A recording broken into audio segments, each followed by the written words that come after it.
యోవాను 12వ అధ్యాయము 14వ వచనము 15వ వచనము. John chapter number 12 verse number 14 and verse number 15. సియోను కుమారి భయపడకము, ఇదిగో నీ రాజు గాడిద పిల్ల మీద ఆశీనుడై వచ్చుచున్నాడు అని రాయబడి ఉన్న ప్రకారము యేసు ఒక చిన్న గాడిదను కనుగొని దాని మీద కూర్చుండెను.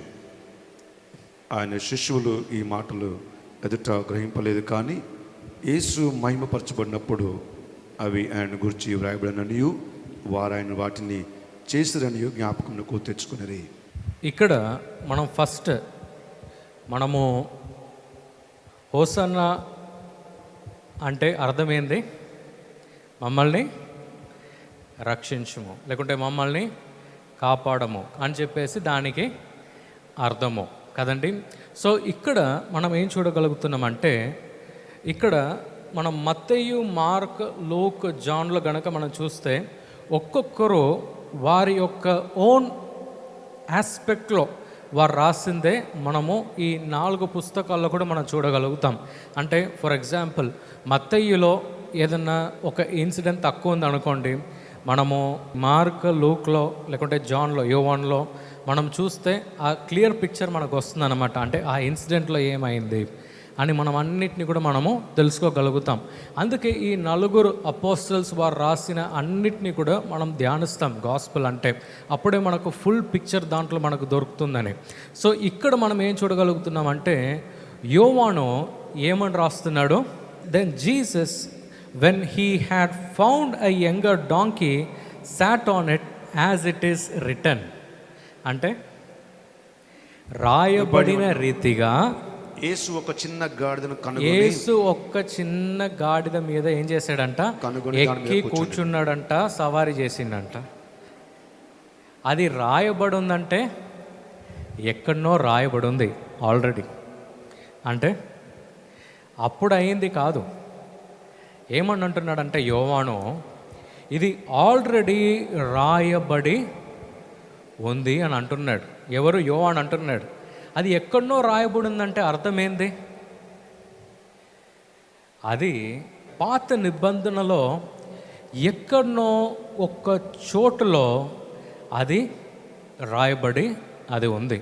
అంటే నేను దీని మీద మీకు స్ట్రెస్ చేస్తున్నానంటే, ప్రభు అయిన యేసుక్రీస్తు ఎక్కడొస్తున్నాడు? తిరిగి యెరూషలేం పట్టణానికి ప్రభు అయిన యేసుక్రీస్తు ఏం చేస్తున్నాడు? తిరిగి వస్తున్నాడు. కానీ ఇక్కడ మనం ఏం చూడగలుగుతున్నాం తెలుసా? ఏం చేశాడంట? యంగర్ డాంకీని వెతికాడంట. అంటే చిన్న గాడిద పిల్లను ఆయన వెతికాడంట. మీరు ఎప్పుడన్నా గమనించారా? ఈ మెసేజ్ మీరు ఎన్నోసార్లు మీరు విని ఉంటారు, కానీ ఒక పట్టణానికి తిరిగి వెళ్ళాడు. తిరిగి వెళ్ళిన వ్యక్తి ఎందుకు ఒక చిన్న గాడిదని వెతుకుతున్నాడు? ప్రభు అయిన యేసుక్రీస్తు ఎక్కడైనా వెతికినట్టు మనం చూస్తున్నామా బైబిల్ గ్రంథంలో? వేరెక్కడైనా చోటులో ఏదైనా వెతికినట్టు మనం చూస్తున్నామా? చూడట్లేదండి. కానీ ఇక్కడ ప్రభు అయిన యేసుక్రీస్తు ఏం చేస్తున్నాడు తెలుసా? ఆ చిన్న గాడిది కొరకు ఆయన ఎదురు చూస్తున్నాడంట. కానీ ఎదురు చూడటం మాత్రమే కాదు, ప్రభు అయిన యేసుక్రీస్తు ఏం చేశాడు తెలుసా? శిష్యుని చూసి ఏమంటున్నాడంటే, అక్కడ వెళ్ళండి, మీరు అక్కడ వెళ్ళి అక్కడ ఉన్న ఒక చిన్న గాడిద అక్కడ కట్టి ఉంటుంది, మీరేం చేయండి, ఆ చిన్న గాడిది యొక్క ఆ కట్లను మీరు తెంపేసి ఆ గాడిని మీరు ఇలా తీసుకొచ్చేయండి, ఎవరు ఏమనరు, నా కోసం అని చెప్పండి, ఎవరు కూడా ఏమనరని చెప్పేసి ప్రభు పంపిస్తున్నాడు. అక్కడ ఏమవుతుంది? అక్కడ ఎవ్వరు కూడా ప్రశ్న వేయట్లేదంట. ఏం చేస్తున్నారు? సరే గాడిద తీసుకెళ్ళండి అనేసారు. నేను ఎందుకు ఇది చెప్తున్నాను తెలుసా? ఒక వ్యక్తి ఒక్క పట్టణాన్ని నుంచి ఇంకో పట్టణానికి ఆల్రెడీ వెళ్ళిపోయాడు. అంటే గాడిద మనం దేనికి వాడతాం? ఏదైనా మోయటానికి, మనకు ఏదైనా వస్తువు ఉంటే దాని వెనుక పెట్టి తీసుకెళ్ళటానికి కానీ, లేకుంటే ఆ కాలంలో కొద్ది దూరము సవారీ చేయటం కానీ, వారు ఏం చేసేదంటే డాంకీస్ని వాడేది, గుర్రెలను వాడేది, ఇంకా కొద్ది పాతకాలంలో అయితే ఏనుగులు కూడా వాడేది. అంటే నేను ఏమంటున్నానంటే, ఇక్కడ ఆ సిటీ ఆల్రెడీ ఆయన ఎంటర్ అయిన తర్వాత మనం ఏం చూడగలుగుతున్నాం తెలుసా? ఆయన గాడిదని ఆయన వెతుకుతున్నాడంట. అంటే చిన్న గాడిదని ఆయన వెతుకుతున్నాడంట. ఎందుకంటే తెలుసా? Because it is return. అది రాయబడి ఉన్న ప్రకారము ఏమైందంట, ఆయన దాన్ని వెతికి ఆయన వెళ్ళాడంట. ఆ చిన్న గాడిదని మీద ఆయన ఎక్కాడంట, ఆయన సవారీ చేశాడంట. అంటే నేను ఒక్కటి మీకు గుర్తు చేయాలని నేను ఆశపడుతున్నా దీంట్లో. ఏం తెలుసా, బైబిల్లో ఏదన్నా రాయబడి ఉంటే అది దేవుని యొక్క కుమారుడైనా కూడా దాన్ని వెంబడించవలసిందే. దాన్ని వెంబడించడానికి ఆయన ఏ ఒక్క వెనుకడుగు కూడా ఆయన వేయకుండా ఆ గాడిది కొరకు ఆయన ఎదురు చూస్తూ ఆయన ఉన్నాడంట. అంటే ఆ గాడిది తప్పకుండా నేను ఎక్కాలి, ఇలా సవారీ చేయాలని ప్రభు డిసిషన్ ఆయన ఆల్రెడీ తీసుకున్నాడంట. ఎందుకని, అది రాయబడి ఉందని. అంటే నేనేం చెప్పాలి నేను ఆశపడుతున్నా అంటే, ప్రభు అయిన యేసుక్రీస్తు ఎంత ఫోకస్ ఇచ్చాడంటే, ఈ వాక్యంలో రాయబడిన ప్రతి దానిని కూడా ప్రభు అయిన యేసుక్రీస్తు నెరవేరుస్తాడు. హల్లెలూయ. మీరు ఏదైనా ఒక వ్యాధిలో మీరు వెళ్తున్నట్లయితే ప్రభు ఈరోజు మీతో ఏమని మాట్లాడుతున్నాడో తెలుసా, దీంట్లో రాయబడి ఉన్నది. మీరు ఆల్రెడీ స్వస్థతను మీరు పొందుకున్నారు. మీరు ఆర్థిక స్థితిలో మీరు ఇబ్బంది పడుతున్నారా, దేవుని యొక్క వాక్యం ఏమని రాయబడి ఉంది తెలుసా, ఆల్రెడీ మిమ్మల్ని దీవించేది ఆయనే. The gold and silver belongs to the lord. వెండి బంగారము ఎవరికి సొంతం అంట, ఆయనకు సొంతం, ఆయనకే సొంతం అంట కదా. అంటే ఏమేం రాయబడి ఉందో అవంతా కూడా మీ జీవితంలో కూడా 100% నెరవేరబడుతుందని ఈ మట్టెల ఆదివారానికి గుర్తు. హల్లెలూయ. అంటే ఎవరో ఒక ప్రవక్త రాశాడు, మనం ఎందుకు చేయాలిరా బాబు, మనం ఆల్రెడీ జెరూసలేం పట్టణానికి మనం వచ్చేసాం, బాగానే నడుస్తూనే ప్రయాణం చేస్తాము. అంటే మనం ప్రభు అయిన యేసుక్రీస్తు వారి యొక్క జర్నీలో మనం చూస్తే ఆయన చాలా నడిచే ఆయన యొక్క సేవ ఆయన చేశాడు. అంటే నేనేం చెప్పాలని ఆశపడుతున్నా అంటే, వేరే ఎక్కడ కూడా అది రాయబడలే. అంటే ఆయన ఎక్కడ సేవకి వెళ్ళినా ఒక్కొక్క గ్రామానికి ఆయన వెళ్ళాడు, వాక్యాన్ని బోధించాడు, స్వస్థ కార్యాలు చేశాడు, విడుదల కార్యాలు చేశాడు, గొప్ప గొప్ప ఏది సేవ ఆయన చేశాడు. కానీ మనం ఏం చూడగలుగుతున్నాం అంటే, ఇక్కడ మాత్రమే ఆయన ఆ గాడిదని వెతికి ఆయన వెళ్తున్నాడు. ఎందుకు తెలుసా, అది రాయబడి ఉన్నది గనక. హల్లెలూయ. ఈరోజు మనం ఏం గుర్తు చేసుకోవాలి తెలుసా, మీకు మీ జీవితంలో ఎక్కడన్నా నేనే ఫెయిల్ అయిపోయా, నేను దీంట్లో జయము నేను పొందుకోలేను, నాకు ఈ స్వస్థత నాకు కాదేమో, ఈ విడుదల నాకు కాదేమో, ప్రభు మంచోడు కాదేమో అనే ఆలోచన మీకు ఉన్నట్లయితే మీరు దేన్ని వెతకాలి తెలుసా, ఈరోజు దేవుని యొక్క వాక్యాన్ని వెతికి మీరు వెళ్ళాలి.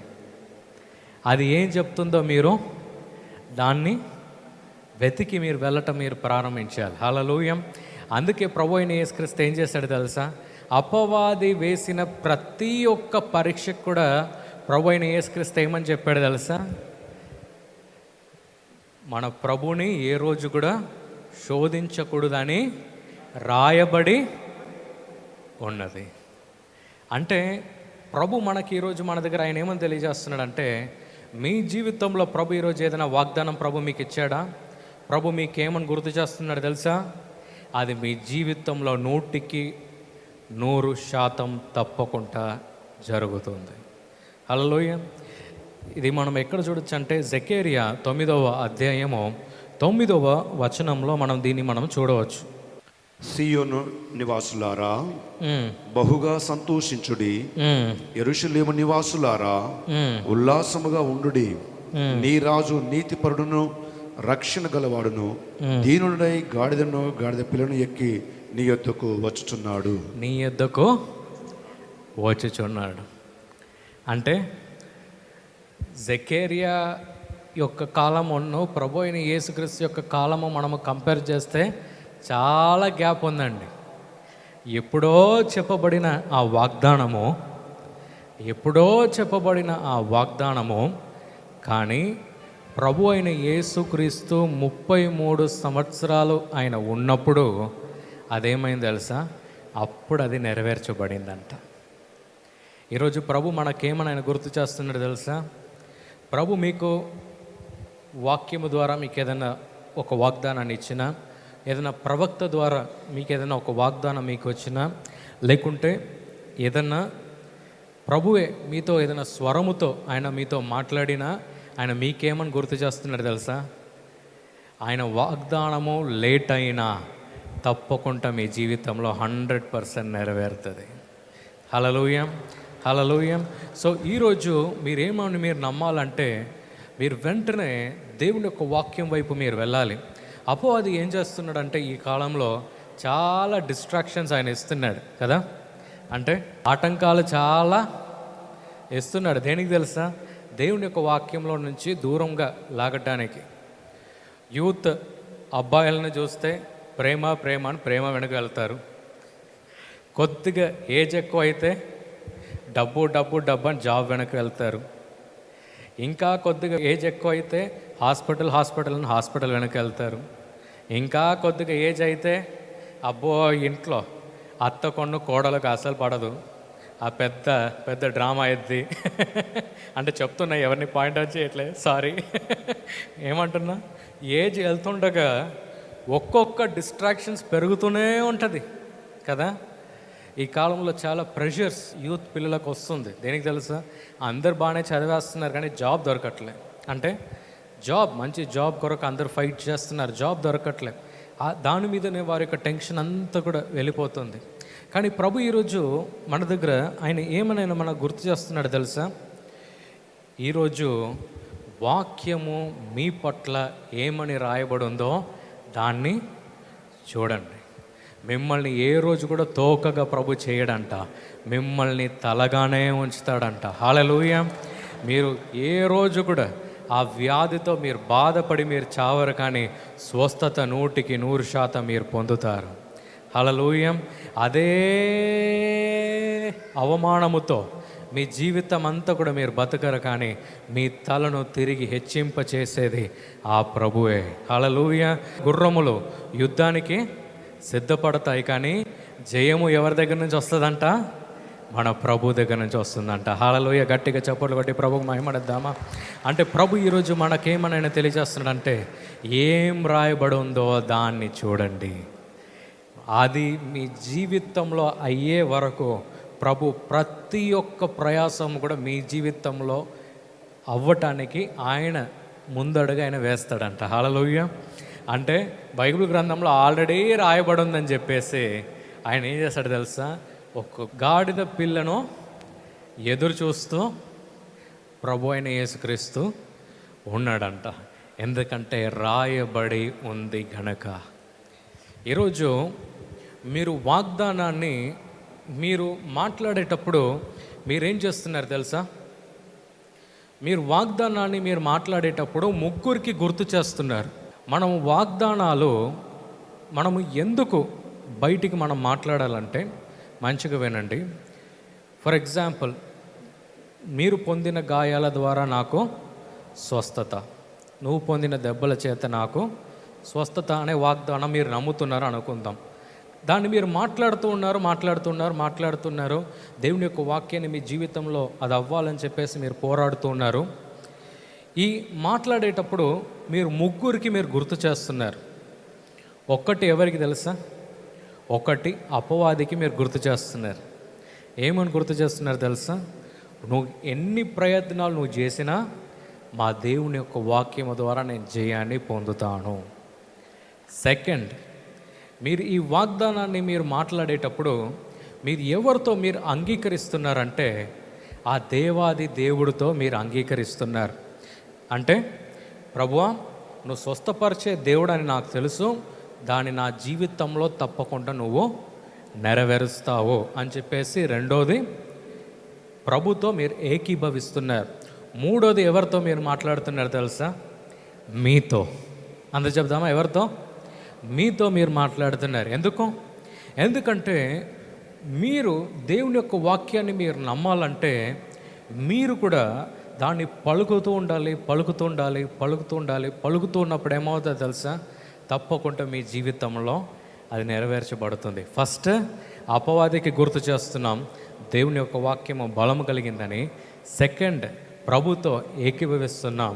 మూడోది, మనకే మనం గుర్తు చేసుకుంటున్నాం ఈ వాక్యములో జీవం ఉన్నదని. హల్లెలూయా, హల్లెలూయా. సో ఈ మూడు మీరు ఎప్పుడంతా మీరు వాక్యాన్ని మీరు పలకటం మీరు ప్రారంభిస్తున్నారో, దాన్ని మీరు నమ్మటం ప్రారంభిస్తున్నారో, ఏమని మీరు చెప్పాలి తెలుసా?